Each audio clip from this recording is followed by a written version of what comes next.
Good morning, students. Let us continue with the Unit 2, the tsunami. So I'll begin. But Tilly Smith sensed that something was wrong, and her mind kept going back to geography lessons. So he had taken in England just 2 weeks before she flew out to Thailand with her family. Tilly saw the sea slowly rise and start to foam. Bub and foam whirlpools. She remembered that she had sensed this in studied in class in a video of a tsunami that had hit the Hawaii Island in 1946. His geography teacher had shown her class the video and told them that tsunami can be caused by earthquakes, volcanoes and landslide. Tilly started to scream at her family to get off from the beach. She talked about an earthquake from under the sea. She got more and more hysterical, said her mouth penny. I didn't know what a tsunami was, but seeing my daughters so frightened, I thought something serious must be going on. Tilly's parents took her and her sister away from the beach to the swimming pool at the hotel. A number of other tourists was left the beach with them. Then, as if the entire sea had gone out of after them. I was screaming, "Run!" The family took refuge in the third floor of the hotel. The building withstood the surge of this tsunami wave. They had stayed on the beach. They would not been alive. The Smith later met the other tourists who had lost entire families. Thanks to Tilly, her geographical lesson, they had been forewarned. Tilly went back to her school in England and told her classmates her terrifying tales. जैसे कि मैंने उस chapter में समझाया कि Tilly Smith को इसका एहसास हो चुका था कि कुछ तो घटने वाला था और उसने ये सब ज्योग्राफी लेसन में पढ़ा हुआ था कि किस तरह से कैसे यह होता है और वो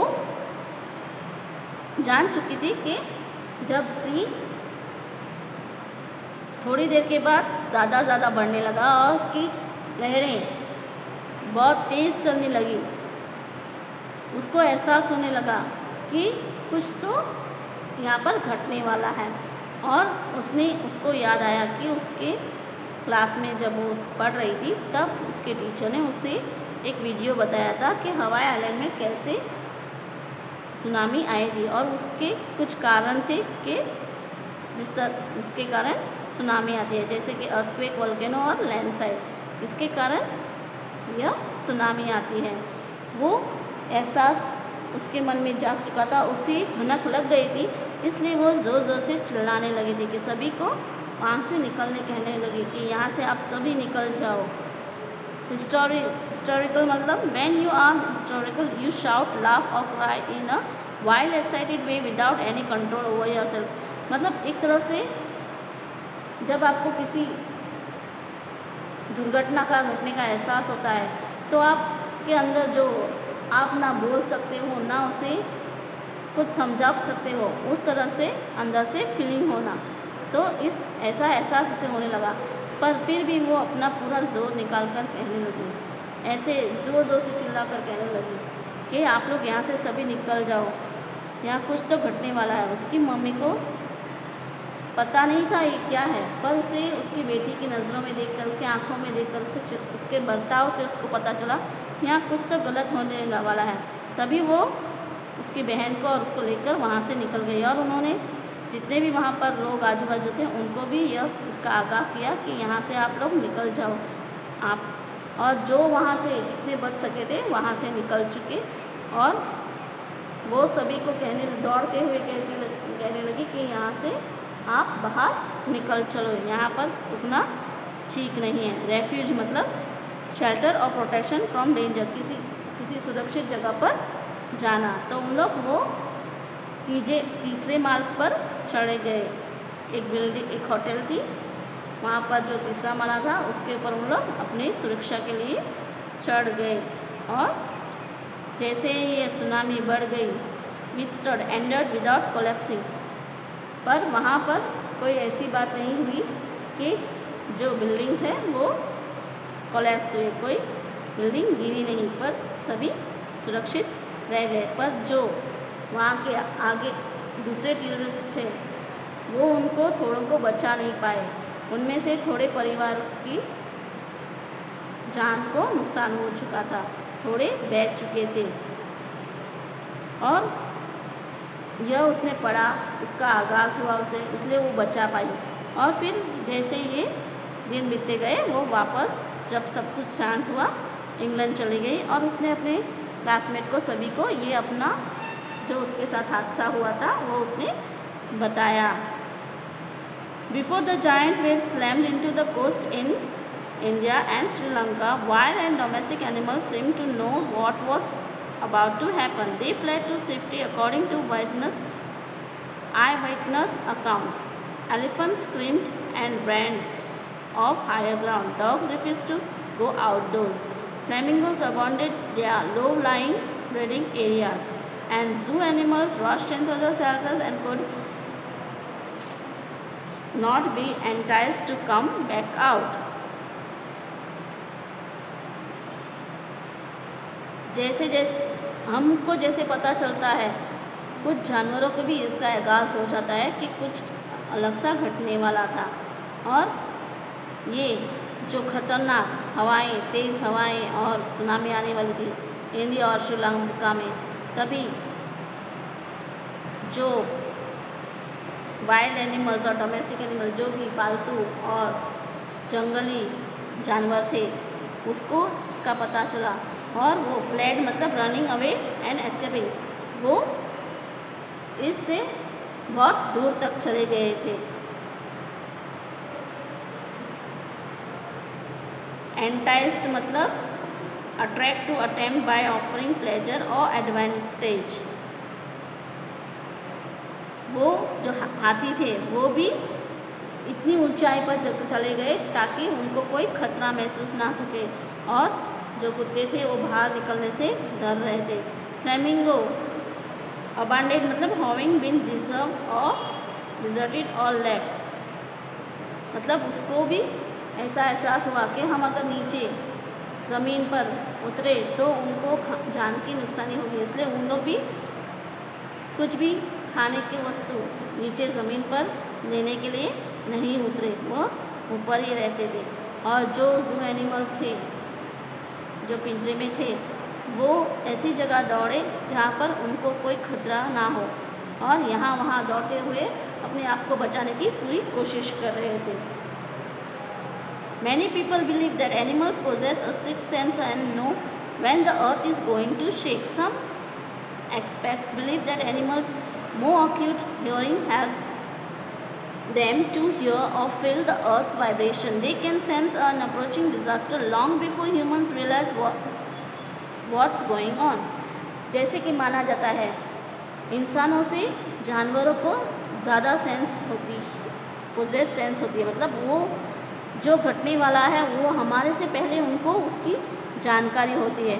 अगर उनको लगे कि ज़मीन में कुछ होने वाला है, कुछ ऐसा घटने वाला है, तो वो उनको पता चल जाता है कि यहाँ पर कुछ गलत होने वाला है, क्या ऐसा कुछ होने वाला है, क्योंकि उनको वो एहसास हो जाता है कि ज़मीन में कुछ हिले, तो उनको पहले से आगाज़ हो जाता है कि यहाँ पर अर्थक्वेक या सुनामी या कुछ ऐसा कुछ होने वाला है। इसलिए उनमें हमारे से ज़्यादा सेंस, पोजेस ऑफ सेंस होती है, वो पहले से आगाज़ कर रहे थे कि कुछ तो गलत होने वाला है। We cannot be sure whether animals have a sixth sense or not, but the fact is that giant waves that rolled through the Indian Ocean killed more than 5,000 people in a dozen countries, but not many animals have been reported dead. जैसे कि ये हम पूरे विश्वास से नहीं कह सकते कि जानवरों को ज़्यादा सेंस हो कि नहीं है, पर जब ये जायंट वेव्स आए थे ऐसी दुर्घटना घटी थी तब 50,000 से ज़्यादा इंसानी की मौत हुई थी और जानवरों की ज़्यादा गिनती हुई थी नहीं, क्योंकि उनको आगाज़ हो गया था और वो वहाँ से निकल चुके थे। Along Indian's Corridor coast, where thousands of people perished, buffaloes, goats and dogs were found and harmed. The Yala National Park in Sri Lanka is home of a variety of animals including elephants, leopards and 130 species of birds. 60 visitors were washed away from the Patangala beach inside the park. कडाला coast है, वहाँ पर हज़ारों लोग थे, वो वहाँ से निकल चुके थे और ज़्यादा करके जानवर जैसे कि बफेलोज, गोट और डॉग्स वो अपने आप को दूसरी जगह सुरक्षित स्थान पर पहुँचाने में कामयाब हो चुके थे। वो इनसे अपने आप को सुरक्षित कर चुके थे। और याला नेशनल पार्क श्रीलंका में जो है वो एक घर है जहाँ अलग अलग तरह के पक्षियाँ, हाथी और लेपर्ड्स जैसे इनको एक सुरक्षित स्थान दिया गया है ताकि उनको कोई जान की हानि ना पहुँचे, वो अपने आप को सुरक्षित पाए। यहाँ 60